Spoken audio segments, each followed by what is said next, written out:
मर्दनम देवकी परमानंदम कृष्णं वंदे जगद्गुरुम। भगवान श्रीकृष्ण परमात्म्याच्या चरित्राचं आपण चिंतन करतो। हे करत असताना त्याचा पूर्वार्ध आपण पाहून आलो। कंस वधानंतर भगवान श्रीकृष्ण परमात्म्याचं चरित्र काय आहे याच्या उत्तरार्धाचा विचार आपण गेल्या 7 दिवसापासून करत आहोत। हा विचार करत असताना भगवान श्रीकृष्ण परमात्मा कंसाचा वध झाल्यानंतर कालयवनालाचा वध करतात, जरासंधाचा पराजय करतात, 17 वेळा पराजय केला असं कृष्णचरित्रामध्ये वर्णन आहे। आणि आता सगळ्यात महत्त्वाचा विषय भगवान श्रीकृष्ण परमात्म्याच्या जीवनातला चालू आहे आणि तो म्हणजे कृष्ण विवाहाचा प्रसंग चालू आहे। भगवंताच्या या विवाहाच्या प्रसंगामध्ये उत्तरार्धामध्ये 2 महत्त्वाचे प्रसंग येत आहेत। पूर्वार्ध हे बाल्यावस्थेमध्ये जरी गेलेलं असलं तरी उत्तरार्धामध्ये एक उपनयन संस्कार होतोय आणि सद्गुरूंच्या आश्रमामध्ये सांदीपानी ऋषींकडे भगवान श्रीकृष्ण परमात्मा शिकण्याकरता म्हणून जातात। 12 वर्षाचं अध्ययन करून माघारी येतात अशी एक कथा आपण उत्तरार्धामध्ये पाहिली। आणि दुसरा विचार आपण असा पाहतोय तो कृष्ण विवाहाचा प्रसंग पाहतोय। आता श्रीकृष्ण परमात्म्याच्या विवाहाच्या प्रसंगाने चिंतन करत असताना रुक्मिणी आणि भगवान श्रीकृष्णाचा विवाह याच्यामध्ये ही रुक्मिणी कोण आहे हे रुक्मिणी स्वयंवर नावाच्या ग्रंथाच्या माध्यमातून थोडंसं आपण पाहतोय। त्या रुक्मिणीचं चिंतन करत असताना कनकासवे जैसी कांती की सूर्यासवे जैसी दीप्ती तैशी श्रीकृष्ण शक्ती अवतरली वैदर्भ देशी अशी रुक्मिणी स्वयंवरातली ओवी आपण पाहून आलो। ज्या पद्धतीने कनक आहे त्या कनकाच्या बरोबर कांती ही कायम बरोबर आहे। कनक या शब्दाचा अर्थ सोनं आणि त्याच्याबरोबर असणारा झळाळीपणा हा कायम आहे। सूर्य आणि सूर्याचा प्रकाश हा कायम आहे। सूर्याला सोडून सूर्याचा प्रकाश कधी राहत नाही आणि सोन्याला सोडून त्याची कांती कधी राहत नाही। तसं श्रीकृष्ण परमात्म्याला सोडून त्याची असणारी रुक्मिणी नावाची शक्ती ही कधी सोडून राहत नाही आहे। भगवंताचा जसा अवतार आहे तसा रुक्मिणीचा सुद्धा अवतारच आहे। ऐका, रुक्मिणीचा सुद्धा तसा अवतार आहे। आपण पूर्वार्धामध्ये गेल्या वर्षी असं ऐकत होतो, भगवान जसे अवताराला येतात तसा देवकीचा सुद्धा तो अवतारच आहे, वसुदेवाचा सुद्धा तो अवतारच आहे, गोकुळ नावाच्या गावाचा सुद्धा तो अवतारच आहे, गोपाळ आणि गोपिकांचा सुद्धा त्या काळातला तो काय आहे अवतार आहे असं आपण ऐकून आलो। तसा रुक्मिणीचा सुद्धा हा अवतार आहे। तिच्या वडिलांचं नाव सांगताना सांगितलं भीमक राजा, आईचं नाव सांगितलं शुद्धमती। तो भीमक कसा आहे ऐकून आलो, शुद्धमती कशी आहे ऐकून आलो, 5 भावांची नावं ऐकली, त्याच्यातला थोरला असलेला रुक्मी याच्या संबंधाने थोडासा विचार आपण करून आलो की तो कोणत्या वृत्तीचा आहे। रुक्मिणीनेच व्यक्त केलेलं ते वर्णन आहे।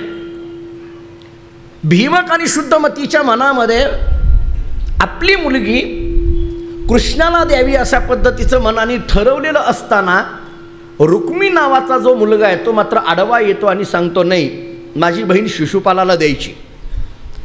आणि मग रुक्मिणीने शेवटी आपलं सर्व समर्पण केलेल्या त्या कृष्ण परमात्म्याला एक पत्र लिहिलं। त्या पत्राचं वाचन आपण काल केलं, त्या पत्रातले मायने आपण काल पाहिले। पत्र कसं लिहावं आणि रुक्मिणीने लिहिलेलं हे पत्र, या पत्राला त्या काळात जरी प्रेमपत्र असं म्हटलेलं असलं तरी ते प्रेम कोणत्या पद्धतीने व्यक्त केलेलं आहे हेही आपण बघितलं। ते प्रेम व्यक्त करत असताना त्या प्रेमाची भाषा नेमकी कोणती हे पण पाहिलं। प्रेमाची भाषा ही मनातून निर्माण व्हावी लागते, शरीरातून निर्माण होऊन चालत नाही। प्रेमाची भाषा ही मनाची भाषा असते। त्यामुळे रुक्मिणीने लिहिलेलं पत्र असं म्हणण्याच्या ऐवजी रुक्मिणीच्या मनाने लिहिलेलं पत्र असं म्हटलं तर ते जास्त संयुक्तिक राहील। तिथं मन ओतलेलं आहे आणि म्हणून मनाने लिहिलेलं हे पत्र भगवंतापर्यंत सुदेव नावाच्या ब्राह्मणाने पोचवलं। ते पत्र वाचून काढलं, भगवंताला काय तो पत्रातला सगळा वृत्तांत कळाला। मुद्देसूद अशा पद्धतीचं रुक्मिणीनं त्याच्या गुणांचं वर्णन, त्याच्या रूपाचं वर्णन केलं आहे। अच्युत म्हणून भगवंताला नाव घेतलेलं आहे।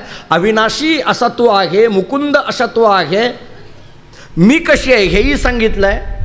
बरं, रंगाचा विचार करत असताना तू जरी काळा रंग आहे मी गोरा रंग आहे असं म्हणत असतील तर ज्याच्याबरोबर माझा विवाह करायचा आहे तो तर काळांत काळा आहे असंही बोलून गेली।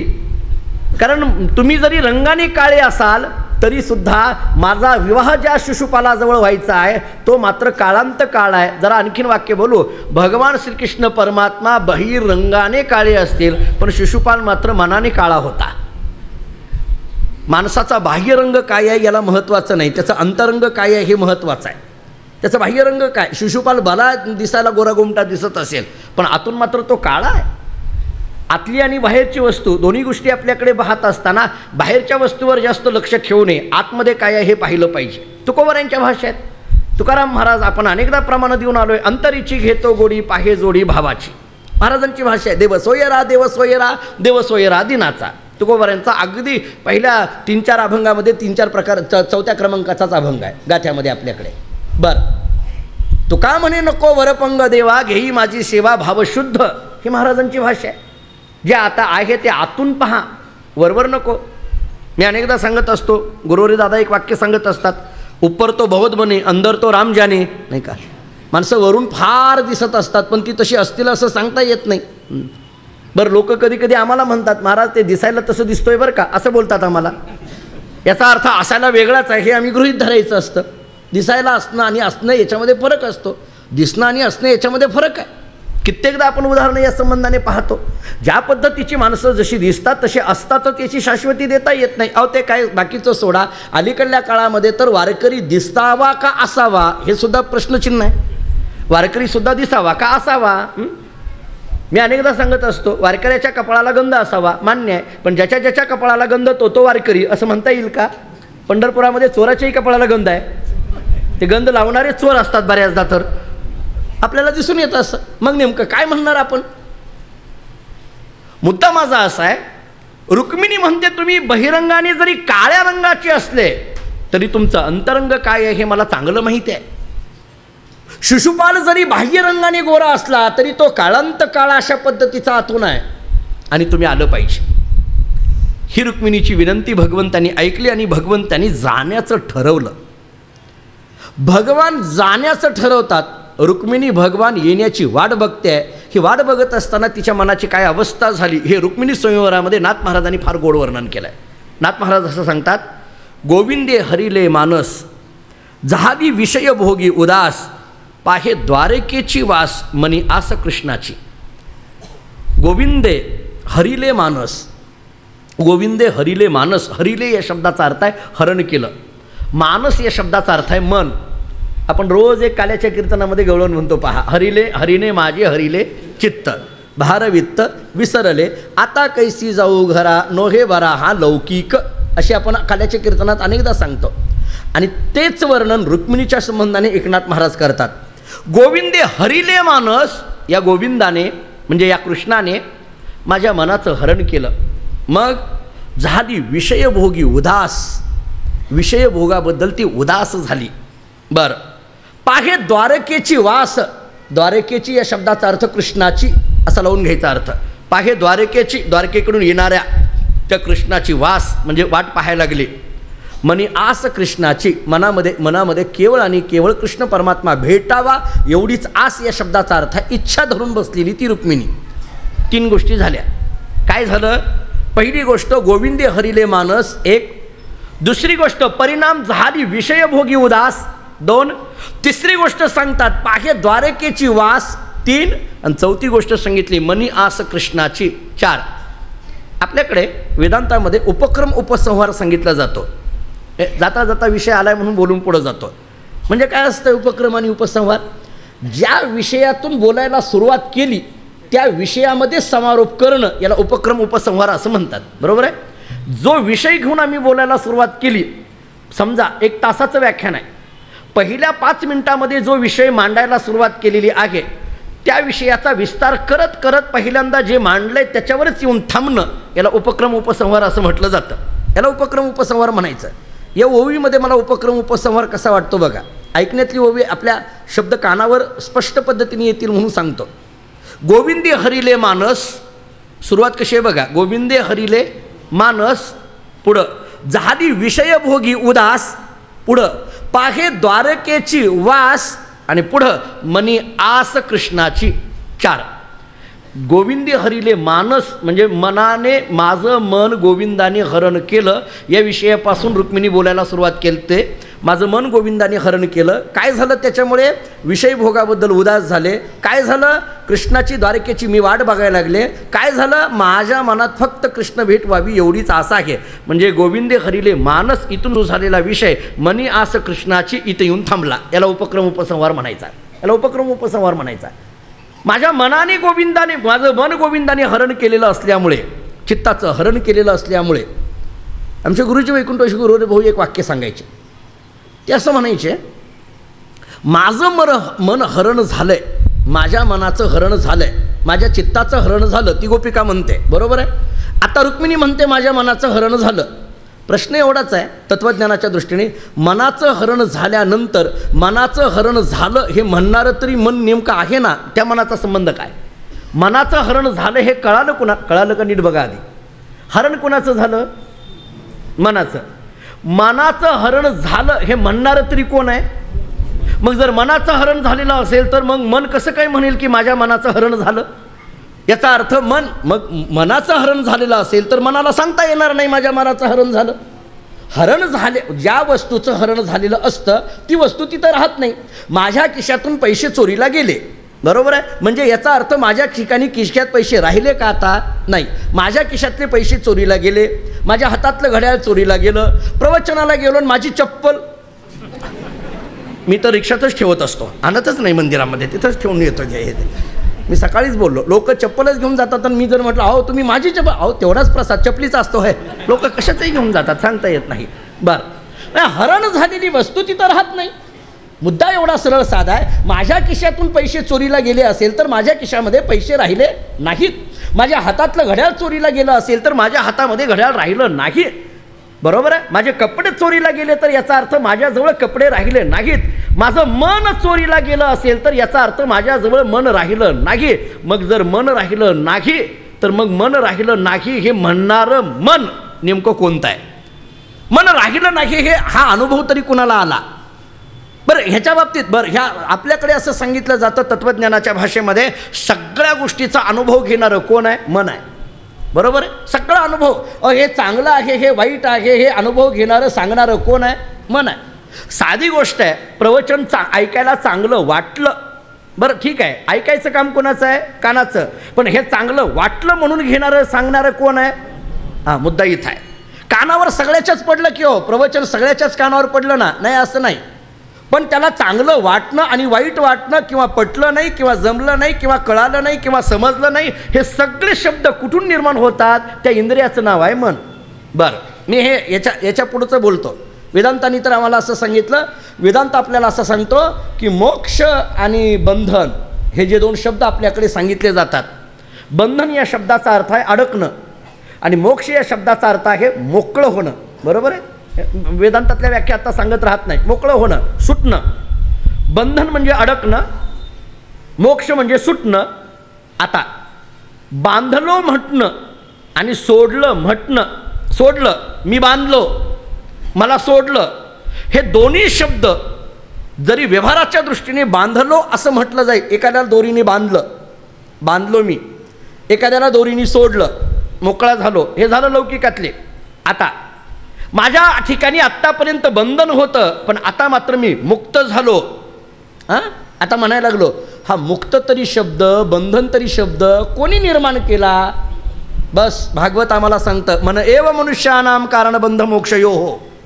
कारण बंध मोक्षयो हो. या बंधाला तरी कारण मनच आहे आणि या बंधाला, मोक्षाला तरी कारण मनच आहे. मनाने ठरवलं, बंधन निर्माण झालं, मनाने ठरवलं, मोक्षावस्था प्राप्त झाली. हरीने माझे हरिले चित्त असं म्हणते, मग चित्ताचं हरण केलं.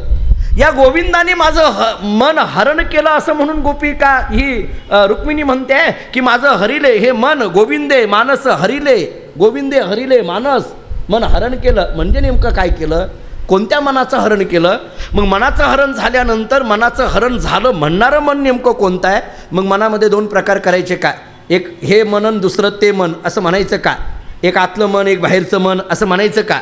एक चांगलं मन, एक वाईट मन असं म्हणायचं का? लोक म्हणतात ना, हे चांगल्या मनाचं आहे, हा वाईट मनाचा आहे. म्हणजे काय? मन अशी दोन असतात का? इकडे उजव्या बाजूला चांगलं असतं आणि डाव्या बाजूला वाईट असतं, असं शरीराच्या दृष्टीने सांगता येईल का?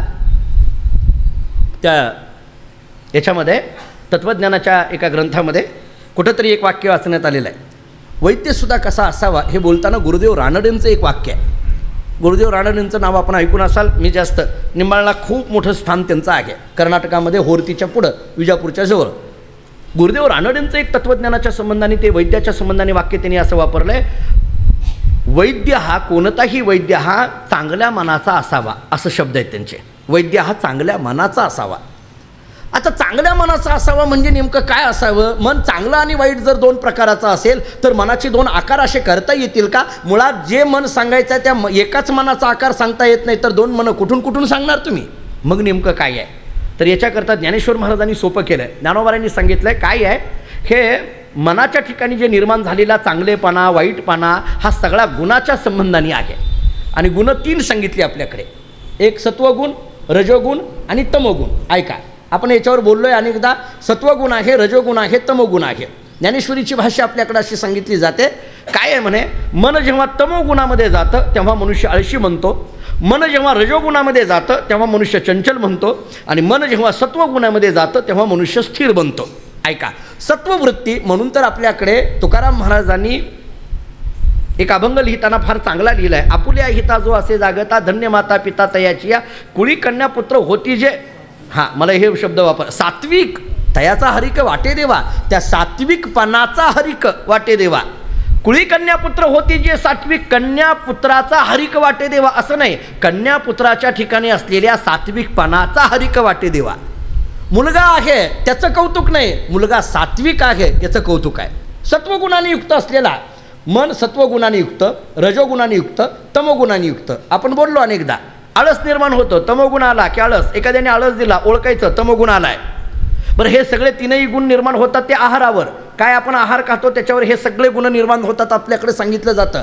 आहार शुद्ध व सत्वशुद्धी ही आपल्याला उपनिषद सांगतं. आपण काय आहार खातो तसं आपलं मन बनत असतं. म्हणजे तमोगुणी आहार घेतला की तमोगुणी मन बनतं, रजोगुणी आहार घेतला की रजोगुणी मन बनतं, सत्वगुणी आहार घेतला की सत्वगुणी मन बनतं. त्यामुळे मनाचं हे बनणं जे आहे हे 3 गुणावर अवलंबून आहे. आता माझ्या ठिकाणचं मन चोरीला गेलं, माझं चित्ताचं हरण केलं म्हणजे नेमकं काय केलं? आमचे गुरुजी वैकुंठवासी भाऊ असं सांगायचे की चित्ताच्या ठिकाणी असलेली जी राजस वृत्ती आणि चित्ताच्या ठिकाणी असलेली जी तामस वृत्ती आणि चित्ताच्या ठिकाणी असलेली जी सात्विक वृत्ती, याच्यातल्या तमो आणि रज असलेल्या 2 गुणांनी युक्त असलेली जी चित्ताच्या ठिकाणची वृत्ती, त्या तम रज असलेल्या वृत्तीचं हरण केलं की जी राहते ती सात्विक वृत्ती राहते. मग त्या सात्विक वृत्तीला म्हणता येतं हरिने माझे हरिले चित्त. आता इथं रज आणि तम राहिलं नाही, त्यामुळे मला आता कैची जाऊ घरा का?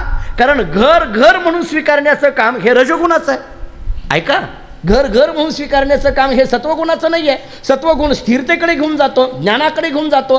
आता कैची जाऊ घरा म्हणणं, विसरण्याचा भाव निर्माण होणं, हे काम कोणाचं होतं? आत्तापर्यंत रजोगुणाचं होतं. रजोगुण सारखी आठवण करून देत होता. रजोगुणाचं काम आहे चंचलता, घराकडे सारखं घेऊन जाणं, नको त्या गोष्टी डोक्यात आणणं, हे कोणाचं काम आहे? रजोगुणाचं आहे. प्रवचनाला जर आता मला सांगा, प्रवचनाला आपण बसतो, तासभर बसतो आपण, बरोबर आहे. बसल्यानंतर सगळ्याचं मन अगदी सत्वगुणामध्ये गेलेलं असतं, होय का नाही? होय म्हणा. हां, पुढं तुमच्या मी असं तुम्ही म्हणाल काय दाबून आम्हाला विचारता, इलाज नाही आता त्याला. माझा तेवढा तरी परिणाम असावा की आपलं सगळं मन आता सत्वगुणामध्ये असतं. बस आपल्याला काही मला सांगा, काही आठवतंय का आता आपल्याला? हां, वा, छान, बरं झालं, मला योग्य उत्तर दिलं. आता आपल्याला काय आठवत आहे का? घर कुणीकडे आहे माहीत आहे का आपल्याला? काय माहीत आहे का? काही आपल्याला आठवत नाही. आपलं कशाकडेही लक्ष जात नाही. हळूच घड्याळाकडे जातं ते गोष्ट निराळी, पण कशाकडेही जात नाही. आपण काही बघत नाही, आपल्याला काही आठवत नाही, आपल्याला काही जाणवत नाही, आपल्याला काही संबंध नाही असं आपल्याला वाटायला लागतं. याचं कारण काय? आत्ता सत्यस्थितीमध्ये बऱ्याचदा काही लोक काय म्हणतात, आता कित्येक लोक भेटतात, महाराज तास कसा गेला कळालं नाही हो म्हणतात. नाही असं नाही, मला कित्येक जण येऊन म्हणतात, महाराज आता काल 15 मिनटं मी जास्त बोललो ते मलाही कळालं नाही. मला नंतर गेल्यानंतर सरांनी सांगितलं ती गोष्ट नाही राहिली, 7:45 वाजले होते. नाही, त्यांनाही नंतर कळालं की प्रवचनात नाही कळालं. म्हणजे काय, आपल्याला वेळ गेलेली कळत नाही. हा काय कशाचा प्रकार आहे? विनोदाचा भाग सोडा, परिणाम कशाचा आहे बघा. आपलं मन सत्वगुणामध्ये त्या काळी गेलेलं असतं, त्यामुळे आम्हाला काही आठवत नाही, बरोबर आहे. आठवण्याची क्रिया सारखी आम्हाला तिकडे घेऊन जाण्याची क्रिया रजोगुणाची आहे. का? रजोगुणाचा स्वभावच आहे चंचलता. रजोगुणाचा स्वभाव आहे चंचलता, सत्वगुणाचा स्वभाव आहे स्थिरता. त्यामुळे आता कैची जाऊ घरा नोहे बरा हा लौकिक म्हणत असताना हरिने माझे हरिने चित्त भारवित्त विसरले म्हणत असताना आता कैची जाऊ घरा म्हणणं याचा अर्थ मला माझ्या घराची आठवण आता राहिली नाही, मला कशाबद्दलही ममत्व आता राहिलं नाही. का राहिलं नाही? कारण एखाद्या विषयाचं ममत्व धारण करण्याचं काम रजोगुणाचं असतं. आता त्या रजोगुणाचंच हरण या कृष्ण परमात्म्याने केलं आहे. या रुक्मिणीची तरी अवस्था याच्यापेक्षा काही वेगळी आहे का मला सांगा. गोविंदे हरिले मानस. मी तत्वज्ञ, आपण काय आहे चरित्र बघताना नावच विषयाला दिलं आहे, चरित्र चिंतन. फक्त चरित्र नाही, त्यातलं चिंतन काय आहे हे बघण्याचा प्रयत्न करतो. रुक्मिणी संवारातली ववी अशी सांगितली जाते, गोविंदे हरिले मानस. मग काय झालं? झाली विषयभोगी उदास. गोविंदे हरिले मानस, मन हरण केलं. म्हणजे काय केलं? मनाच्या ठिकाणी असलेला जो रजोगुण आहे, तमोगुण आहे, त्या रजोगुण आणि तमोगुणाचं हरण करण्याचं काम कोणाचं आहे? तर या भगवंताचं आहे. भगवंतानी ते रजोगुण आणि तमोगुणाचं हरण केलं. म्हणून काय झालं? विषयभोगी झाली उदास. औदासीन्य आलं, उदास झाले, विषयभोगाबद्दल उदास झाले. खाण्याबद्दल आता काही राहिलं नाही, लेण्याबद्दल आता काही राहिलं नाही, कशाबद्दलच आता काही राहिलं नाही. तुमच्या ऐकण्यातला सगळ्यांच्या पाठातला अभंग आहे, भक्ताईसे जाना जे देही उदास गेले आशापाश निवारोनी. बस औदासीन्याचं वर्णन करत असताना असं वर्णन केलं आहे, जे देही उदास. ही जी उदास या शब्दाचा अर्थ काय? कशाला उदास म्हणायचं? घरून यायचं, मंदिरामध्ये यायचं, बसताना खांबाची जागा बघून बसायचं नाही. राजेश तुला म्हणत नाही मी, तो काय तरुण आहे, समजा अशी जागा बघायची आणि काही नाही, डोक्याला हात लावून असं बसायचं. असं काही नाही, कुणाला बोलायचं नाही, काही नाही, चेहरा प्रसन्न ठेवायचा नाही, काही नाही, उघड डोक्याला असं हात लावून बसायचं. मग आमच्यासारख्या महाराजांनी जर विचारलं का हो काय झालं काय नाही, आम्ही आता तुकाराम महाराजांच्या प्रमाणासारखं वागणार आहोत. कसं? भक्त ऐसे जाना जे देही उदास. डोक्याला हात लावून बसलो आम्ही. याला उदास म्हणायचं का? उदास या शब्दाचा अर्थ काय? बरं, देही शब्द आहे, देहाच्या संबंधाने उदास. उदास शब्दाचा अर्थ करत असताना अनेक अर्थ केले.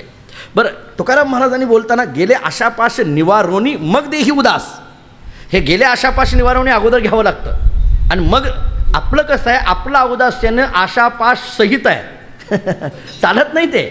आशापाश रहित असलेला आशा आणि महाराजांनी आशापाश असा शब्द वापरला. पाश या शब्दाचा अर्थ आहे आडकाठी आणि त्या 7 पद्धतीच्या सांगितल्या रामायणामध्ये. नाथ महाराजांची भाषा आहे. भ्रांती माझी सप्तपाश, अहमदारा पुत्रपाश, ग्रहधन स्वजनपाश आणि आशापाश 7वा अशी महाराजांची भाषा आहे. भ्रांती माझी सप्तपाश, 7 पाश सांगितले.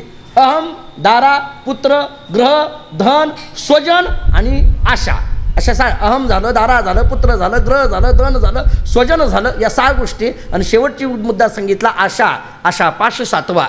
आणि तुकाराम महाराजांनी तोच मुद्दा सांगितला, गेले आशापाश निवारोनी. आता एकदा आशा नावाचाच पाश गेल्यानंतर बाकीचे राहिले काय? बाकीचे आपोआपच निघून गेले ना. हो, बाकीचे आपोआप निघून गेले, राहिलं नाही. बस आपल्याला काय बोलायचं आहे आता? नीट ऐका. गेले आशापाश निवारोनी. काय झालं? देही उदास. देहाच्या ठिकाणी औदास्य झालं. म्हणजे काय? उदास या शब्दाचा अर्थ नेमकं काय करायचा? उदास या शब्दाचा अर्थ माझ्या अल्पमतीने मला असा करावासा वाटतो, उद अधिक अस. उद या शब्दाचा अर्थ आहे उंच आणि अस या शब्दाचा अर्थ आहे असणं. म्हणजे ज्याची मनोवृत्ती उंच अशा पद्धतीची झालेली आहे त्याला म्हणा उदास. ज्याची मनोवृत्ती निम्न राहिलेली नाही, ज्याची मनोवृत्ती उंच झाली, याचा अर्थ ज्याच्या मनाने रज आणि तमो नावाच्या गुणाला सोडलंय आणि ज्याचं मन सत्व नावाच्या गुणामध्ये स्थिर झालंय त्याला म्हणायचं उदास. असा उदास शब्दाचा अर्थ करा. असा एक करता लौकिकाच्या दृष्टीने अर्थ आपण करा. का सांगायला लागलो मी हे? रुक्मिणी म्हणते गोविंदे हरिले मानस. काय झालं? विषयभोगी उदास झाली, विषयभोगी उदास. आता तिला काही नाही, जेवावं असं काही राहिलं नाही, नेसावं असं काही राहिलं नाही. का? तिचं लक्ष जे लागलं पाहे द्वारकेची वास. फक्त आणि फक्त द्वारकेकडून काही निरोप येतोय का? मी द्वारकेला पाठवलेलं जे पत्र आहे त्या पत्राला उत्तर म्हणून काही येतं आहे का? त्याच्यात मनात शंका अशा आहेत रुक्मिणीच्या, माझ्या पत्राच्या संबंधानेच उत्तर येतं आहे का मी पत्रामध्ये केलेली प्रार्थना, त्या प्रार्थनेचा परिणाम मूर्त रूपाने होतोय? ही शंका आहे. काय होणार आहे नेमकं? मी पाठवलेलं पत्र कृष्णाने वाचलं का नाही वाचलं? एक. मी पाठवलेलं पत्र सुदेव नावाचा ब्राह्मण तिथपर्यंत घेऊन पोहोचलाय का नाही पोहोचला? 2. मी पाठवलेल्या पत्राने भगवान श्रीकृष्ण परमात्म्याला काही आनंद झालाय काय नाही झाला? 3. मी पाठवलेले पत्र वाचून भगवान श्रीकृष्ण परमात्मा नक्कीच माझ्याबद्दल योग्य पद्धतीने विचार करतायत का माझ्या या पत्राला बघून कृष्ण परमात्मा हसतायत? काय वेडी पोरगी आहे ही? असलं लिहिलं हिनं, मी कोण आहे, द्वारकेचा राजा आहे, आणि हिनं मला असं लिहिलंय की या म्हणून लिहिलंय, असं केलंय का, असा मनात विचार यायला लागला. मी पाठवलेल्या पत्राच्या माध्यमातूनच उत्तर देत आहेत का मी पाठवलेल्या पत्राचा मूर्त रूपाने परिणाम मी असं सांगितलं होतं की पत्र वाचावे सावधान पण यायला मात्र विलंब लावू नका, असं लिहिलं होतं शेवटी. मग भगवान मूर्त रूपाने लगेच येण्याचा परिणाम करत आहेत. काय आहे नेमकं, या पद्धतीने मनामध्ये आशेचं, मनामध्ये शंकेचं, मनामध्ये प्रश्नाचं काहूर माजलेलं हे रुक्मिणीचं मन, आणि सारखं वाट पाहत आहे, पाहे द्वारकेची वास, द्वारकेकडे लक्ष आहे, एकटक आहे, तिकडून कोणी येईल का, निरोप काही येईल का. आपल्याकडे जेव्हा एखाद्या गोष्टीची आपल्याला आस लागते तेव्हा आपल्या डोक्यामध्ये केवळ आणि केवळ तोच विषय असतो, दुसरं काही आपल्याला आवडत नसतं. त्यावेळेस बघा तुम्ही, दुसरं काही आवडत नसतं. असे कित्येक प्रश्न आहेत आपल्या जीवनामध्ये प्रत्येकाच्या. ज्या दिवशी आपल्या मुलाला विचारा, कॉलेजमधली जी मुलं असतात, 12वीचा निकाल किंवा 10वीचा निकाल असतो बघा, 10वीचा निकाल असतो, 1 वाजता 10वीचा निकाल असेल तर ते पोरगं सकाळपासून जेवत सुद्धा नाही, बरोबर आहे की नाही. आई जर त्याला म्हणायला लागली जेव तर हे नको, म्हणजे हे त्यातल्या त्यात सुद्धा ज्याला खरंच काळजी आहे त्याचं सांगतोय, बाकीच्याचं काही नाही, ते खाऊन पिऊन निवांत असतात, त्यांना माहीतच असतं लिहिलंच नाही तर निकाल लागणार काय आपला, त्यांना माहीतच असतं. पण ज्यानं ताकदीने लिहिलं आहे तो मात्र वाट बघत असतो, तो विचार करत असतो 1 वाजता निकाल येणार आहे, काय येणार आहे, तो वाट बघत असतो. बरं, बाळांपणा करता गेलेली बायको, आणि ज्यावेळेस बाळांपणा करता गेलेली बायको असेल आणि दवाखान्यामध्ये तिला ॲडमिट केलेलं असेल तर त्यावेळेस नेमकं काय आहे, कानावर शब्द, तुला फार हसू यायला लागलं राजेश, बरं असू दे काय हरकत नाही, त्याचा झाला रिझल्ट आत्ताच परवा म्हणून ते सांगायला लागलं आहे. त्याच्या कानावर तो वाट बघत असतो, काय येईल, काय येत आहे कानावर, मुलगा आहे का, मुलगी आहे, सारखं. त्याला जरी कित्येक म्हटलं, अहो तुम्ही चाहता थांबा हो, तिकडून फोन येऊ द्या, काय आहे ते अगोदर बघू द्या, मग बघू, आपल्याला ते काही आवडत नसतं. बरं जाऊ द्या, आपला राजकारणाचा विषय नाही, पण निवडणुका झाल्यानंतर निकाल लागायच्या दिवशी जे उभारलेले उमेदवार असतात ना, त्यांच्याकडे बघा बरं तुम्ही जरा. आता त्यांना चहा आवडत नसतो, पाणी आवडत नसतं, ते सारखं म्हणत असतात कितीवी फेरी आहे, काय झालंय, सारखं त्यांना लागलेलं असतं. पाहे तिकडं वास, तिकडं बघत असतात, वाट तिकडं बघत असतात. हे व्यवहारातलं जसं वर्णन आहे, रुक्मिणी या अवस्थेवर येऊन पोहोचली आहे. रुक्मिणी विचार करते, मी पाठवलंय पत्र, पण त्या पत्राला उत्तर का आणखीन येत नाहीये, सुदेव नावाचा ब्राह्मण का येत नाहीये, आणखीन निरोप काही घेऊन आला नाही, आणि म्हणून वाट बघणारी मनी आस कृष्णाची. मनी आस कृष्णाची, आस या शब्दाचा अर्थ आहे आर्तता, इच्छा, आशा, ममत्व, काही प्रेम, कोणतेही शब्द लावून घ्या याच्या अनुषंगाने. कृष्णाची फक्त आणि फक्त कृष्णाकडून काही निरोप येतोय एवढं वाट बघणारी रुक्मिणी तळमळ आहे, कधी येतोय निरोप. आपल्याकडे भक्तिशास्त्रामध्ये 3 भूमिका सांगितल्या, मागे बोललोय, फक्त आता त्याचा उल्लेख करून पुढे जातो. एक पूर्वराग, दुसरं मिलन, आणि तिसरं विरह. आपण बोललोय, गोपीगीताच्या वेळेला बोललोय, 3-4 वर्षापूर्वी बोललोय हे सगळं, फक्त त्याच्यातले शब्द सांगून पुढे जातो. पूर्वराग कशाला म्हणायचं, मिलन कशाला म्हणायचं, आणि विरह कशाला म्हणायचं. भगवान भेटावा ही अंतःकरणात असलेली जी तळमळ असते त्याला पूर्वराग म्हणतात. नीट ऐका, भगवान भेटावा ही तळमळ आहे, त्याला काय म्हणायचं, पूर्वराग. भगवान भेटणं याला काय म्हणायचं, मिलन. आणि भेटलेला भगवान परमात्मा बाजूला होणं याला काय म्हणायचं, विरह. ऐका, भक्तिशास्त्राने याच्यात असं सांगितलं आहे, पूर्वराग, मिलन आणि विरह याच्यात काय श्रेष्ठ हे सांगताना भक्तिशास्त्र सांगतं पूर्वरागापेक्षा मिलन श्रेष्ठ आणि मिलनापेक्षा विरह श्रेष्ठ, अशा भूमिका सांगितल्या. का सांगितल्या ऐका नीट. पूर्वराग नेमकं म्हणायचं कशाला, देव भेटावा ही वाटत असलेली जी तळमळ आहे त्याला म्हटलं जातं पूर्वराग. भेटावा ही वाटत असलेली तळमळ आहे त्याला म्हणायचं पूर्वराग. मी तुमच्या ऐकण्यातलं, सगळ्यांच्या ऐकण्यातला अभंग आहे. कन्या सासुराशी जाय मागे परतोनी पाहे, तैसे झाले माझ्या जीवा केव्हा भेटशी केशवा, जीवना वेगळी मासोळी आणि तैसा तुका तळमळी. तुकोबरेंची भाषा आहे. 2 दृष्टांत दिले, कन्या सासुराशी जाय मागे परतोनी पागे, सारखं परतोनी, मागे इथला विषय मागे परतोनी पागे आहे म्हणजे अभंगातला, आणि इथला विषय आहे की द्वारकेकडे पाहे, एवढाच आहे फरक, भेटीचाच आहे. ती मुलगी सासरना निघालेली असली तरी तिचं लक्ष मात्र काय आहे, कुणीकडे आहे, माहेरकडे. मागे परतोनी पाहे. ज्या बैलगाडीमध्ये बसली आहे ती बैलगाडी आहे सासरकडे, तिचं तोंड बैलगाडीचं तोंड असतं सासरकडे, आणि बैलगाडीत बसलेल्या मुलीचं तोंड असतं हे बैलगाडीत बसणाऱ्या सांगतोय, आता बैलगाडीच नाही.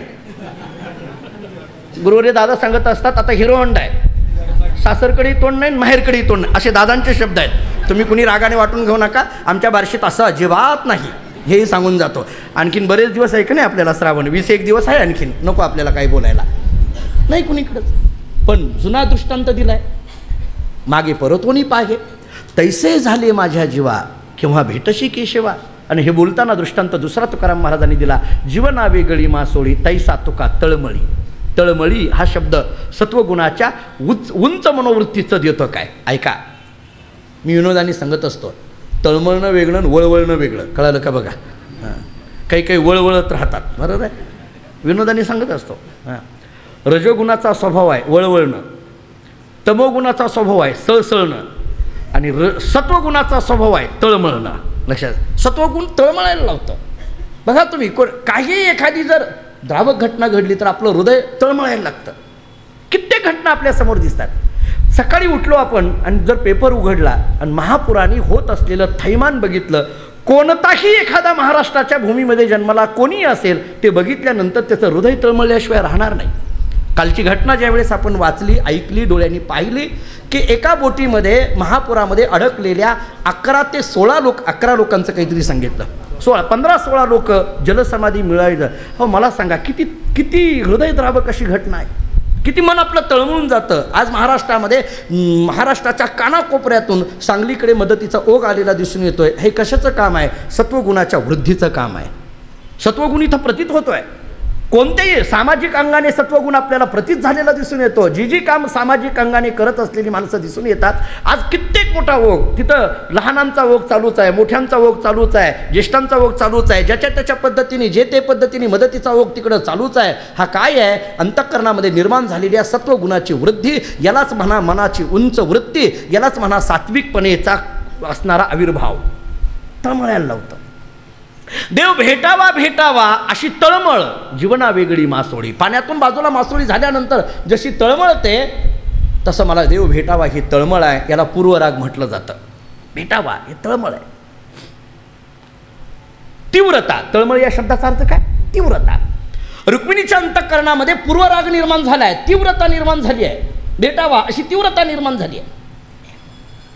एकनाथ महाराजांकडे एक जण गेला आणि एकनाथ महाराजांना विचारायला लागला, का हो नाथ महाराज, तुम्ही एवढं पुराण सांगता, रोज संध्याकाळी प्रवचन करता, लोक एवढी गर्दी करतात तुमच्या प्रवचनाला, तुम्ही देव बघितलाय का? एवढी गर्दी लोक करतात, ऐकतात, बघितलाय का तुम्ही देव? आता मला सांगा, हे एकनाथ महाराजांना विचारायला माणूस भेटला म्हणजे मला सुद्धा भेटलाच असणार का नाही? आता मलाही विचारतात, नाही असं नाही, विचारतात, नाही असं नाही, काय विचारतील, काही बोलतील, सांगता येत नाही. एकनाथ महाराजांना विचारलंय का नाही, तुम्हाला देव भेटलाय का? आता पंचायत आहे. बरं, आता आमच्यासारख्याची फार पंचायत. आम्ही जर मी म्हटलं समजा नाही भेटला तर मग कशाला इथं, कशाला बसलात मांडून तुम्ही हे सगळा पसारा एवढा? घरदार सोडून कुठं पंढरपूर, कुठं बार्शी आहे का नाही? काही घर, बायको, लेकरं, मलाच म्हणतात. आणखीन काय घेणं देणं काय पडलंय तुम्हाला? इथं बसलाय तासभर, रोज 1 तास बोलण्याकरता महिना घालवताय इथं बसून. नाही देव भेटला म्हटलं तर असं म्हणतात. बरं, भेटलाय म्हटलं की दाखवा म्हणतात. आली का पंचायत आता? हो, किती अडचणीचं. एकनाथ महाराजांना विचारलं देव भेटला का? अहो, ते एकनाथ महाराज होते. लगेच एकनाथ महाराजांनी सांगितलं हो हो म्हटले. हो म्हटल्यावर तो म्हटला तुम्हाला भेटला? हो. मग मला भेट घालून द्याल का? नाथ महाराज म्हणते का हरकत नाही, का घालून देणार नाही, देतो ना म्हटले. तो म्हटला मग कधी? चला लगेच भेट घालून. नाथ महाराजांनी सांगितलं आत्ता नाही, उद्या सकाळी 9 वाजता ये. तो म्हटला मग कुठल्या मंदिरात येऊ? मंदिरात नाही, नदीवर ये. हां, देव मंदिरात पाहिजे, तुम्ही नदीवर ये म्हणून सांगता? नदीवर ये म्हटलं. अहो त्याचं काय नाही, ती तिथंच थांबलाय देव, जरा नदीवर सकाळी स्नानाला जातोय, त्याच वेळेस तिथं भेटायचं आहे म्हटलं त्याला. असं? बरं ठीक आहे. मंदिरात नाही बोलवलं, नदीवर बोलवलं, ठीक आहे, हरकत नाही. सकाळी 9 वाजता तो हजर नदीच्या घाटावर, तिथं पैठणला, गोदावरीवर. नाथ महाराजही आले. लगेच तो एकमेकाला पाया वगैरे पडले. नाथ महाराजांचं त्याने दर्शन घेतलं. तो म्हटला महाराज देव दाखवायचा? हो नदीत आहे. बोलवा की त्याला. अरे देवाला बोलवायचं कुठं असतं, आपण जायचं असतंय. बरं मग चला आपण जायचं. झालं, त्याला घेऊन गेले नाथ महाराज, त्याला घेऊन गेले. तो म्हटलं आणखीन एवढं पाण्या होतं, आणखीन चला सर, आणखीन काही पूर आलेला नव्हता तेव्हा, जरा पुढं चल, आणखीन पुढं चल, गुडघे एवढ्या पाण्यामध्ये, आणखीन पुढं चल, कमरे एवढ्या पाण्यामध्ये गेले. आणि मग म्हटलं अहो किती आणखीन जायचं? आता आहे म्हटले, इथं थांबलाय, खाली बुड म्हटले आहे ते उभार राहायचे तर दर्शन केलं लगेच. ते बिचारा आपलं नाथ महाराजावर महाराज लोकांवर विश्वास ठेवण्याची परंपरा तेव्हापासूनची, त्यानं बिचाऱ्यानं आपलं बुडी मारली. बुडी मारल्याबरोबर एकनाथ महाराजांनी त्याच्या मुंडक्यावर असं त्याचं मुंडकं दाबलं एकनाथ महाराजांनी. आता ते एकनाथ महाराजांचा हात, अहो ते आता महाराज लोकांचे हात म्हणजे काही साधी गोष्ट आहे का? तुम्ही माझ्याकडे बघा, काय हे दष्टपुष्टता काय साधी आहे काय? हां, त्यांनी जे असं दाबलं एकनाथ, बरं एकनाथ महाराज सुद्धा सावकार होते, खाल्ल्या पिल्ल्याचे घरचे, काही साधी गोष्ट नव्हती. नाथ महाराजांनी जे असं त्याचं मुंडकं दाबलं, असं खाली दाबल्यानंतर एक 2-4 मिनटाचं काय खरं आहे हो, तो मरून जाईल की 1-1.5-2 मिनटं असं दाबलं त्याचं, तो असा एकदम नाथ महाराजांनी असा हात काढल्याबरोबर तो असा बाहेर उचलून बाहेर एकदम उडी मारली. जो धावत बाहेर पळायला लागला, नाथ महाराज म्हटले अरे थांब थांब. तो म्हटला काय थांब, मी तुम्हाला देव दाखवा म्हटलं होतं, देव आज्ञा द्या असं नाही म्हटलं, तुम्ही देव आज्ञा द्यायला निघालात मला. नाथ महाराज म्हणजे अरे थांब. नाथ महाराज त्याच्या पाठीमागं, तो पुढं पळतोय, नाथ महाराज त्याच्या पाठीमागं. तो म्हटला, नाथ महाराज त्याच्या जवळ गेला, अरे काय झालं? अहो काय झालं काय, तुमच्याकडे काय मारून टाकता का काय म्हटले? हां, असं असतं का? महाराज लोकांनी असं करायचं असतं का? काय आम्ही किती विश्वास ठेवायचा, तुमचं प्रवचन ऐकायचं, पाया पडायचं, तुम्हाला जीव घालायचं, तुम्हाला दक्षिणा द्यायची, आणि तुम्ही असलं काय हां मारून टाकता का काय म्हणले मला. तो दोन्ही हात जोडा नाही. ते म्हणले अरे काय झालं, देव नव्हता का तिथं? अहो कसला देवन काय म्हटलं, काहीच नव्हतं. अरे तिथंच होतं म्हटलं. नाही नाही कशाचं काय होतं? बरं आता एक काम करू म्हटले, चल मी येतो आणखीन. तू म्हटलं दिवस बघायचं नाही मला, काय कशाला येतं ते आणखी नको. आता एकनाथ महाराजांनी एक प्रश्न विचारला त्याला. एकनाथ महाराजांनी त्याला विचारलं, तुला जेव्हा पाण्यामध्ये तू होता आणि मी वरून तुझं मुंडकं असं चेहरा डोकं दाबलं, त्यावेळेस तुला काय वाटलं रे? काय वाटलं तुला दाबलं? तो म्हटला हो काय वाटलं म्हणजे काय, कधी एकदा या पाण्यातून बाहेर पडतोय अशी तीव्रता माझ्या मनात निर्माण झाली. कधी एकदा अशी बाहेर पडतोय अशी तळमळ निर्माण झाली, तीव्रता निर्माण झाली होती. कधी एकदा याच्यातून बाहेर पडतोय. नाथ महाराजांनी विचारलं असं कधी एकदा बाहेर पडतोय असं वाटत होतं? हो. अशी तीव्रता झाली होती? हो. एकनाथ महाराजांनी सांगितलं तू एक काम कर, या दुःखरूपी संसारामध्ये राहत असताना कधी एकदा मी याच्यातून बाहेर पडतो अशी तीव्रता निर्माण कर, त्याच वेळेस तुला देव भेटेल. वेगळं भेटायची गरज नाही. तोच देवाच्या भेटीचा क्षण आहे, तोच देवाच्या भेटीचा आनंद आहे. वेगळं करायची गरज नाही म्हटले. ही तीव्रता, ही तळमळ पूर्वरागाकडे घेऊन जाते आम्हाला. कन्या सासुराशी जाय मागे परतोय, तैसे झाले माझ्या जीवा केव्हा भेटशी केशवा. ही रुक्मिणी कायम द्वारकेकडे पाहते, काहीतरी येईल. मी म्हणते रुक्मिणीला असं वाटायला लागलं शेवटी जाऊ द्या, वेळ व्हायला लागली, कृष्ण नाही आला तर नाही आला, पण कमीत कमी ज्या ब्राह्मणाला पाठवलं त्यांनी तरी माघारी यावं, त्या सुदैवानी तरी माघारी यावं ना म्हटले. मग वाट बघायला लागली. भीमकी करीत असता चिंता. काय झालं, अशी चिंता करायला लागली, कधी एकदा येईल अशी चिंता करायला लागली. आणि चिंता करीत असताना द्विज देखला अवचिता. द्विज या शब्दाचा अर्थ ब्राह्मण, तो सुदैव नावाचा ब्राह्मण. भीमकी करीत असे चिंता द्विज देखला अवचिता, हरिके ओसंडली चित्ता प्रसन्नता देखोनी. एकदम अशी चिंता करत बसलेली ती आमची रुक्मिणी, वास पाहे द्वारकेकडे अशी असलेली रुक्मिणी, पूर्व रागामध्ये असलेली रुक्मिणी. आणखीन मिलन झालं नाही. पुढं विरहाचा तर लांबच विषय आहे. आणखीन पुढं द्वारकेमध्ये ते विरहाचं चिंतन खूप आहे, पण आणखीन मिलन झालं नाही, पूर्व रागाचाच आहे. मी मगाशी बोललो आपल्याला पूर्वरागापेक्षा मिलन श्रेष्ठ, मिलनापेक्षा विरह श्रेष्ठ. त्या दुसऱ्या भूमिका 2 पुढं नंतर, फक्त आता पूर्वरागाची भूमिका. भेट झाली, त्या भेट नाही झालेली, तळमळ आहे. एवढ्यामध्ये तो जो असलेला सुदैव नावाचा ब्राह्मण, चिंता करत असलेली रुक्मिणी, डोक्याला हात लावून बसलेली रुक्मिणी, भीमकी, रुक्मिणीचं नाव भीमकी असंही म्हटलंय का, भीमक राजाची मुलगी म्हणून भीमकी असाही शब्द आलाय तिच्याकरता. भीमकी करीत असे चिंता द्विज देखीला अवचिता. अचानक पद्धतीने द्विज म्हणजे त्या सुदैव नावाच्या ब्राह्मणाला पाहिलं, आणि पाहिलं हरिके ओसंडली चित्ता प्रसन्नता देखोनी. आता ऐका, हा जो सुदैव नावाचा ब्राह्मण आहे तो कोण आहे? निरोप घेऊन आलेला आहे आता, बरोबर आहे. निरोप द्यायला गेलेला आणि आता निरोप घेऊन आलेला. गंमत सांगू, मानसशास्त्र किती गमतीचं आहे बघा. तुम्ही सांगतो तुम्हाला, मानसशास्त्र किती गमतीचं आहे. आपण एखाद्याकडे काम घेऊन पाठवलं, आपण एखाद्याला, आपल्याजवळ असतात एक माणूस असतो, दूत असतो, त्याला म्हणतो जा रे तिकडे जाऊन एवढं काम करून ये, तेवढं काम सांगून ये. मग तो तिथं जातो आणि काम झाल्यानंतर, ते काम घेऊन माघारी आल्यानंतर त्याचा जो चेहरा असतो का नाही, आपण काय करतो, आल्या अगोदर त्याच्या चेहऱ्याकडे बघतो, बरोबर आहे. आणि चेहऱ्यावरनं आपणच अंदाज लावतो की काम झालंय का नाही. बऱ्याचदा होतं का नाही, जर चेहरा आनंदी असेल तर काम झालेलं आहे, आणि जर चेहरा पडलेला असेल तर काम झालेलं नाही. बोलायचीही गरज नसते, काही चेहरेच सांगत असतात, चेहऱ्यावरूनच ओळखू येत असतं. बऱ्याचदा आपल्याला कळतं, नाही असं नाही. आपण आमच्या जगद्गुरू तुकोबाराच्या चरित्रामध्ये मी अनेकदा सांगत असतो, म्हणजे जेव्हा पांडुरंगाने रुक्मिणीला तुकाराम महाराजांकडे देहूला पाठवलं की काहीतरी त्यांना दे, तू म्हणतेस ना त्यांना काहीतरी द्यायला पाहिजे. रुक्मिणी पांडुरंगाने सांगितलं ते घेत नाहीत काही. रुक्मिणीने सांगितलं तसं काही नसतं हो, जाऊन त्यांच्या दारात टाकलं की ते घेतात, कुणीही असो. पांडुरंगाने सांगितलं तसं नाही रुक्मिणी, काय आहे हे जे तुकाराम महाराज आहेत ना, हे लक्ष्मीचं गिराईक नाही, हे पांडुरंगाचं गिराईक आहे. रुक्मिणीने सांगितलं तसं काही नसतं, कोणालाही कोणीही असो, तुम्ही उगे काय घेऊन बसला, दिसायला तसं असतं, पैसा समोर आल्यानंतर कोण नको म्हणतं, आणि खरंच कोण नको. आता माझ्यासमोर टाकून बघा, तुम्ही टाकत नाही म्हणून काय झालं, कोण नको म्हणायला लागले हो, अशी सगळी जनता अशी झाली आहे म्हटले. काही नाही, रुक्मिणीने चालू केलं. पांडुरंगाने सांगितलं जा, तुला होत असली तर बघ. झालं ते रुक्मिणी माता गेल्या, तुकाराम महाराजांकडे गेल्या. तुकाराम महाराजांना तुकाराम महाराजांनी विचार केला, अरे वा तुम्ही आलात, छान झालं, हात जोडले. रुक्मिणीने तुकाराम महाराजांनी विचारलं कसं काय येणं केलं. रुक्मिणी मातेने सांगितलं काही नाही, म्हटले मी तुमच्याकडे काहीतरी मागायला आले. गेली होती द्यायला, म्हणायला लागली मागायला आले. शेवटी मग विचारलं बोला काय पाहिजे, काय कमी पडलं. तरी तुकाराम महाराजांना शंका आली की इथं रुक्मिणी स्वतः येते म्हणजे नक्की काहीतरी घोटाळा आहे, मागायला म्हटल्यानंतर नक्कीच घोटाळा. काय मागायचं ते मागा. रुक्मिणीने सांगितलं काही नाही, म्हटले मला एकच मागायचं आहे. म्हणजे काय मागायचं आहे, तुम्ही माझ्याकडे काहीतरी मागावं हेच मला मागायचं आहे, दुसरं काही नाही. म्हटले तुम्ही माझ्याकडे काहीतरी मागावं हेच मला मागायचं आहे. तुकाराम महाराजांच्या लक्षात आलं की आपल्याला अडकवलं आहे. तुकाराम महाराजांनी सांगितलं आईसाहेब असं नाही, मी मागू शकत नाही, माझ्या घराण्याची परंपरा आहे काही मागणे हे अमानुष्यत. रुक्मिणीने सांगितलं तसलं काही नाही, तुम्ही वचन दिले मला देतो अशा पद्धतीचं वचन दे. शेवटी तुकाराम महाराजांनी सांगितलं काही हरकत नाही. म्हटले मागू का आता. म्हटले मागा.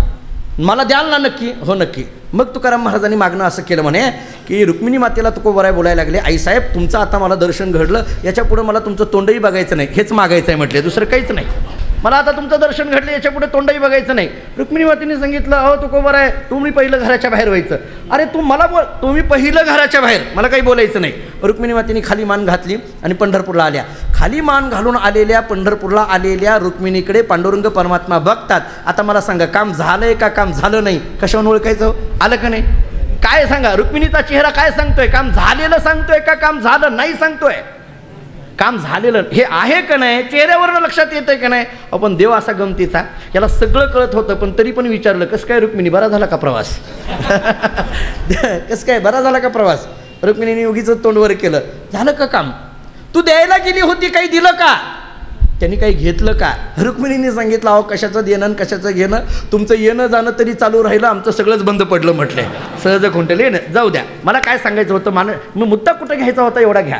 काम झालं का नाही हे चेहऱ्यावरनं ओळखलं जातं. हो चेहऱ्यावरनं. आपण एखाद्याला काम सांगितलं की तो काम करून आलेला जो व्यक्ती असतो त्याचा चेहरा सांगत असतो काम झालंय का नाही. आता रुक्मिणीने कोणाला पाठवलं होतं, सुदेवाला. सुदेव काय झालाय, माघारी आलाय. माघारी आल्याबरोबर त्याचा चेहरा कसा आहे हे अगोदर रुक्मिणीने पाहिलं आणि पाहिल्याबरोबर त्या चेहऱ्याचं वर्णन असं केलंय, प्रसन्नता देखोनी. त्याचा चेहरा प्रसन्न आहे. का झाला प्रसन्न, आता त्याचं कारण सांगतो. रुक्मिणी स्वयंवरात वर्णन असं केलंय, कृष्ण दर्शनाची प्राप्ती. नीट ऐका, कृष्ण दर्शनाची प्राप्ती द्विज पालटला देहस्थिती. कृष्ण दर्शनाची प्राप्ती, द्विज म्हणजे कोण, सुदेव, पालटला देहस्थिती, आनंदमय झाली वृत्ती लिखितासाठी द्विजाची. कृष्ण प्राप्ती, कृष्ण दर्शनाची प्राप्ती.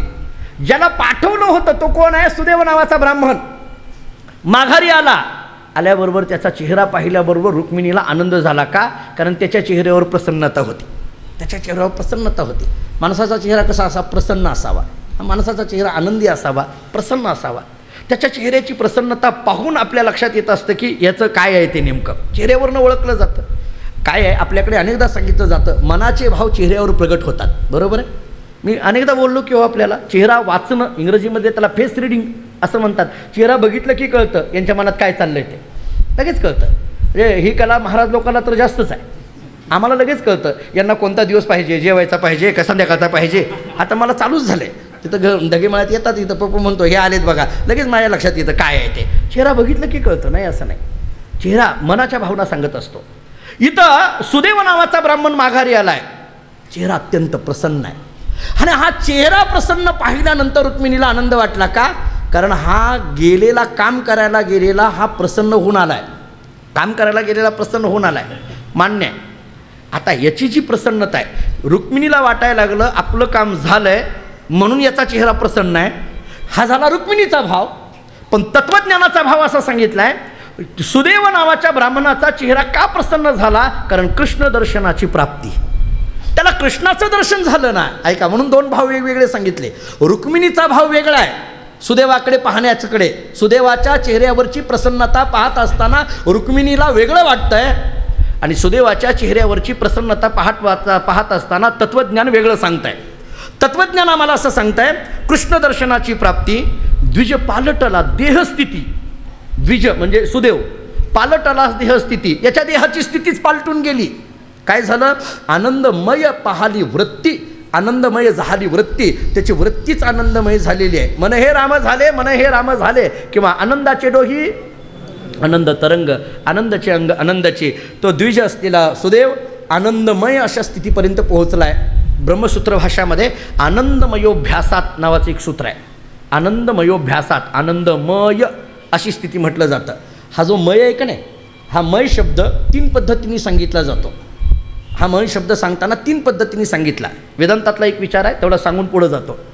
मय शब्द मांडताना विकारार्थी, प्राचुर्यार्थी आणि स्वरूपार्थी अशा तीन पद्धतीने घेतला. नारद भक्ती सूत्रामध्ये एक सूत्र आलेलं आहे, तन्मय हा असं सूत्र आहे. त्या मय शब्दावर भाष्य करताना अनेकांनी या संबंधाने भाष्य केलं आहे.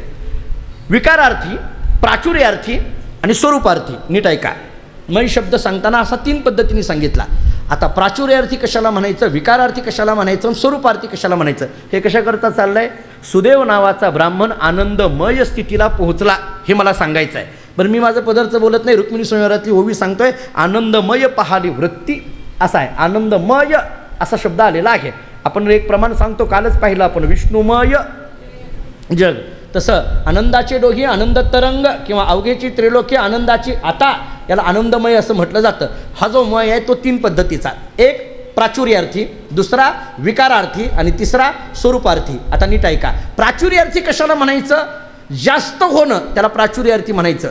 विकारार्थी कशाला म्हणायचं, विकार घडणं याला विकारार्थी म्हणायचं. आणि स्वरूपार्थी कशाला म्हणायचं, त्या पदाला पोहोचणं त्याला स्वरूपार्थी म्हणायचं. आता नीट ऐका, आपल्याकडे अधिक झालं की मय शब्द वापरला जातो. आता सध्या महापुराचा फार मोठा लोंढाच्या लोंढा अनेक गावांना वेढलेला दिसून येतो. पंढरपुराकडे पलीकडे सांगली तर आजही कोल्हापूर सांगली कमीच व्हायला तयार नाही. आपण काय म्हणतो, सांगली जलमय झाली म्हणतो का नाही. पंढरपूर, काल आता महापूर आत्ता ओसरला थोडा, पंढरपूर जलमय झालं असं म्हणून सांगितलं जातं. पंढरपूर जलमय झालं. पंढरपूरला महापूर आपल्या मठात येतो, म्हणजे पाणी आल्यानंतर इतकं पाणी वाढलेलं असतं की ते आपल्या मठामध्ये येतं. 2 दिवस मला तीच चिंता होती, जावं लागतं का काय की, तेवढ्याने तरी जाता येईल का असं विचार करत होतो. पण ते वरूनच सगळं ती विसर्ग बंद केला आणि जैसे ती पूरस्थिती झाली. म्हणून बायकोने सांगितलं एकादशीलाच या, आता मध्ये आधी येऊच नका. तिनेही सांगून टाकलं, काही पूर नाही इथं, काही नाही काही नाही. काय होतं, पाणी येत आल्यानंतर आपण म्हणतो पाणी अख्ख्या पंढरपुरामध्ये आहे म्हणजे पंढरपूर जलमय झालं. सांगलीमध्ये घराघरातमध्ये पाणी आहे म्हणजे सांगली जलमय झाली, अशी भाषा आहे आपली. बरोबर आहे, सगळीकडे पाणी. मला काल दुपारी एक जण भेटला, तो म्हटला अहो पंढरपूरला पाऊस नाही पण पाणी तरी आहे. तो म्हटला पाऊस नाही पण पाणी तरी आहे. मी म्हटलं हो, पण आपल्या बार्शीला पाऊसही नाही पाणीही नाही. मी म्हटलं इथं बोधवाणी आहे, पाणी नाही पण बोधवाणी आहे की, चालू आहे की, बोधवाणीचा वर्षाव चालूच आहे. विषय काय आहे, जलमय, पाणी भरपूर झालं, मय शब्द वापरला. पंढरपुरामध्ये पंढरपूर अख्खं जलमय झालं, मय शब्द आला म्हणजे काय, पाणी अधिक होणं, याच्या दृष्टीने प्राचुर्यार्थी शब्द वापरला. बरं, दुसरा घ्या आता, विकारार्थी. त्याला एक उदाहरण दिलंय वेदांताने, मृण्मया हा असं उदाहरण दिलं. म्हणजे काय, मातीचा तो घट. घटाच्या बाबतीत समज, मडक्याला बोलत असताना मडकं कसं आहे, मृण्मया हा असं सांगितलं. म्हणजे काय, मातीचं ते मडकं. म्हणजे काय झालं, मातीत विकार घडला, म्हणजे माती जी आहे त्याच्यात विकार घडला आणि त्याचा काय झाला, घड झाला. विकार घडला म्हणजे त्याच्यात आकार आला, त्या मातीमध्ये काहीतरी आकार घडला आणि त्याचा काय तयार झाला, हा घड तयार झाला. याला मृण्मया हा म्हटलं. म्हणजे इथला मय शब्द काय, विकारार्थी. किती अर्थ झाले कळाले का बघा, 2 अर्थ झाले. एक काय, प्राचुर्यार्थी, दुसरा विकारार्थी, आता तिसरा सांगतो स्वरूपार्थी. मी कशा करता सांगायला लागलोय, रुक्मिणीने ज्या सुदेव नावाच्या ब्राह्मणाकडे पाहिलं, तो सुदेव नावाचा ब्राह्मण कसा आहे, आनंदमय पाहाली वृत्ती. त्याचं कसं आहे, आनंदमय म्हणजे काय झालं, आनंद अधिक झाला असं नाही, आनंद विकार्य झाला असं नाही, आनंद स्वरूप झाला. त्याची वृत्ती काय झाली, त्या वृत्तीत आनंद अधिक झाला असं नाही, त्या वृत्तीमध्ये आनंदाचा विकार निर्माण झाला असंही नाही, मग ती वृत्ती आनंद रूप झाली. याला स्वरूपार्थी असं म्हटलं जातं. तो सुदेव नावाचा ब्राह्मण का असं झालं आनंदमय त्याची वृत्ती, कारण त्याला कृष्ण दर्शनाची प्राप्ती, डोळ्याने कृष्ण दर्शन झालं आणि मन किंवा वृत्ती ही आनंदमय स्थितीला प्राप्त झाली. मनामध्ये निर्माण झालेला आनंद चेहऱ्यावर प्रगट झाला, चेहरा प्रसन्न दिसायला लागला. रुक्मिणीने जेव्हा सुदेवाचा चेहरा पाहिला तेव्हा रुक्मिणीला आनंद वाटायला लागला. का की ज्या अर्थी एवढा चेहरा आनंदी दिसतोय त्या अर्थी आपलं काम झालंय, ह्या अर्थी एवढ्या आनंदामध्ये दिसतोय त्या अर्थी आपलं काम झालेलं आहे. आणि मग दोन्ही हात जोडले, त्या सुदेव नावाच्या ब्राह्मणाला विचारलं कसं काय झालं. मग त्या सुदेव नावाच्या ब्राह्मणाने सगळं वर्णन करायला सुरुवात केली. सुदेव नावाचा ब्राह्मण म्हणायला लागला, रुक्मिणी काय सांगू, तू दिलेलं पत्र मी घेऊन गेलो. मग आता काय आहे, ज्याला निरोप द्यायला पाठवलं असतं का नाही, ती काय करते माहिती आहे का, तिथं गेल्यापासून माघारी येईपर्यंत काय काय झालं ते सगळं सांगत राहतो. म्हणजे काल काय झालं ते सगळं सुदैवाने आज सांगितलं. आता मी सांगण्यात वेळ घालवत नाही, त्यानं सगळं सांगायला सुरुवात केली. सुदैव म्हणायला लागला, मी द्वारकेत गेलो, ती द्वारका कशी आहे, तिथं असलेली नगररचना कशी आहे, तिथं असलेली ते सैनिक कशी उभा राहतात, द्वारपाल कसे आहेत. जेव्हा कळालं की मी इकडून आलेलो आहे, भीमकाकडून आलेलो आहे, हा जेव्हा निरोप कळाला तेव्हा कृष्ण परमात्म्याने त्या द्वारकेच्या राजाने ताबडतोब मला आतमध्ये बोलवलं. एवढंच नाही, माझं आदरातिथ्य कशा पद्धतीने केलं हे चांगलं रंगवून त्या सुदैवाने सांगितलं. आणि मग सांगत असताना तो म्हणत होता, अगं रुक्मिणी काय सांगू, तुझ्या घरी फार आदर होतो बघ. शब्द बघा कसे आहेत ह्याचे. बोलताना तो काय म्हणतो ब्राह्मण, तुझ्या घरी, त्या कृष्णाच्या घरी म्हणत नाही, तुझ्या घरी फार आदर आहे, तुझ्या घरी आतिथ्याचं फार पूजन आहे, ब्राह्मणाचं फार मोठा मानकार ठेवला जातो. आणि मग हे सगळं बोलता बोलता बोलता तो कृष्ण परमात्मा कसा आहे, तिथं माझं भोजन माझं कसं झालं, तिथं मला कशा पद्धतीचं आतिथ्य दिलं हे सगळं सांगितलं. पत्र मी दिलं. आता रुक्मिणीला उत्सुकता आहे पत्राची, बरोबर आहे, रुक्मिणीला उत्सुकता आहे, ते जाऊ द्या, पत्राचं काय झालं सांगा. पत्राचं काय, पत्र दिलं म्हटले, बरं मग वाचलं, बरं मग वाचल्यानंतर चेहऱ्यावर फार मोठा आनंद कृष्णाचा निर्माण झाला. मग हो ते जाऊ द्या, पण येण्याचं काय, सुदैवाने सांगितलं, काय सांगू रुक्मिणी, त्याला घेऊनच आलो आहे. सुदैवाने सांगितलं, रुक्मिणी त्या कृष्णाला घेऊनच आलो आहे. म्हटलं घेऊन आलो आहे हे शब्द कानावर पडल्यानंतर रुक्मिणीच्या अंगावर एक वेगळ्या पद्धतीचा रोमांच तयार झाला. रुक्मिणीने दोन्ही हात जोडले आणि ती रुक्मिणी त्या ब्राह्मणाला, त्या सुदैवाला म्हणायला लागली, याची या उपकारा उत्तीर्णता पाहता न देखो सर्वता, जेने आणिले श्रीकृष्ण नाथा त्याशी म्या काय द्यावे. जेने आणिले श्रीकृष्ण नाथा, ती रुक्मिणी म्हणायला लागली, तुम्ही केलेले जे उपकार आहेत ते अगणित आहेत. रुक्मिणी म्हणायला लागली सुदेव नावाच्या ब्राह्मणाला, सुदेवजी तुम्ही माझ्यावर अनंत अशा पद्धतीचे उपकार केलेले आहेत, मी तुमच्या या उपकाराप्रती काय देऊ, काय देऊ यासी व्हावे उतराई ठेविता हा पायी जीव थोडा. ही जी भाषा आहे का नाही संतांच्या संबंधाने, तीच भाषा रुक्मिणीने इथं वापरली. आणि मला वाटतं ती सुद्धा संतांच्या संबंधानेच आहे. जरा एक सांगू, तुकाराम महाराज सांगतात, संतांचे उपकार असे अगणित आहेत. काय सांगू आता संतांचे उपकार, मज निरंतर जागविती काय द्यावी यासी व्हावे उतराई ठेविता हा पायी जीव थोडा. मला वाटतं तुकाराम महाराजांच्या मुखात जरी हा अभंग असला तरी जणू काय आता रुक्मिणीच्याच मुखात गेला आहे असं म्हणायला हरकत नाही. का, कारण रुक्मिणीच्या दृष्टीने सुदेव नावाचा ब्राह्मण म्हणजे संतच आहे, सुदेव नावाचा ब्राह्मण म्हणजे सद्गुरूच आहे, आणि त्याच्या संबंधानेच ती बोलते आहे, काय देऊ यासी व्हावे उतराई. असं अगणित केले का, कारण जेने आणिले श्रीकृष्णनाथा, जेने आणले श्रीकृष्णनाथा, तुम्ही कोणाला घेऊन आलाय, श्रीकृष्णाला घेऊन आलाय. श्रीकृष्णाला घेऊन माझी गाठ घालणं, जीव आणि शिवाची गाठ घालणं हे काम तुम्ही केलं. आता बोलू, जीव आणि शिवाची गाठ घालण्याचं काम करतं त्यांचं नाव सद्गुरू असतं. जीव आणि शिवाची गाठ जे घालतात त्यांना सद्गुरू असं म्हटलं जातं. रुक्मिणीच्याच मुखातली ओवी आहे, या लागी हो सद्गुरूशी उत्तीर्णता नाही शिष्याशी, कवन द्यावे पदार्थाशी हे वेदासी न बोलवे. आपल्या गुरुनी आपल्यावर केलेले उपकार इतके अगणित असतात, शिष्याने काहीही दिलं तरी ते उपकार काही फिटत नाहीत. मग काय दिलं म्हणजे उपकार फेटतील हे वेदाला सुद्धा सांगता आलं नाही, अशी रुक्मिणीची भाषा आहे. तुम्ही केलेले जे उपकार आहेत म्हणजे रुक्मिणी नावाचा जीव आणि कृष्ण नावाचा शिव, या जीव आणि शिवाची गाठ घालून देण्याचं काम तुम्ही केलेलं आहे, त्यामुळे तुमचे अगणित उपकार आहेत असं म्हणून ती पुन्हा पुन्हा त्यांच्या चरणावर नतमस्तक होते आहे. कृष्ण दर्शनाची लालसा असलेली ती रुक्मिणी सुदेव नावाचा ब्राह्मण सांगतो की रुक्मिणी मी कृष्णाला घेऊन आलोय. हे कानावर शब्द पडल्यानंतर तिला एक वेगळा आनंद होतो.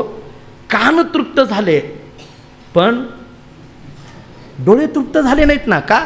कानावर पडलं कृष्ण आलेत हे कानावर पडलं, पण डोळ्यांनी पाहिल्यानंतर वेगळाच. मुलगा झाला फोनवर कळालं, पण बघायला जाण्याची फार मिठी असते आपली, बरोबर आहे का नाही? तो आनंद वेगळा आहे. मुलगा झाला हे कानावर शब्द पडले. आपण पेढे वाटतो पण ऐकल्यानंतर अर्धेच वाटतो, बघितलं की पूर्ण वाटतो, बरोबर आहे का नाही? मुलगा झाला कानावर पडलं, पण ऐकण्यापेक्षा सुद्धा तो मुलगा डोळ्यांनी पाहावा याच्याकरता किती आनंद असतो. तसं रुक्मिणी म्हणते की सुदेव नावाचा ब्राह्मण निरोप घेऊन गेलेला तो कृष्णाला घेऊन आलाय. चरणावर नतमस्तक होते, दोन्ही हात जोडते आणि म्हणते तुम्ही घेऊन आलात ना, माझ्यावर फार उपकार आहेत, आता मला त्याला पाहायचं आहे. सुदेवानी सांगितलं. रात्र झाली, 7:30 वाजता त्याला झोपायची वेळ असते. थोड्या वेळाने आरती होते 8 वाजता त्यांची. त्यामुळे असं नाही आता त्यांना झोपू दे, आजच्या दिवशी उद्या दाखवतो तुला कसा आहे तो कृष्ण. त्यामुळे कृष्ण दर्शन आता ऐका. द्वारकेतलं कृष्ण दर्शन आणि आता हे कौंडण्यपुरातलं कृष्ण दर्शन. भगवान कौंडण्यपूरला आलेत ना, आता रुक्मिणीच्या माहेरी आलेले आहेत. आता भगवान तिथं आलेले आहेत. कृष्णदर्शन रुक्मिणीला कसं होतं आणि मग कृष्ण हरण कसं होतं आणि मग रुक्मिणीचा विवाह कसा होतो.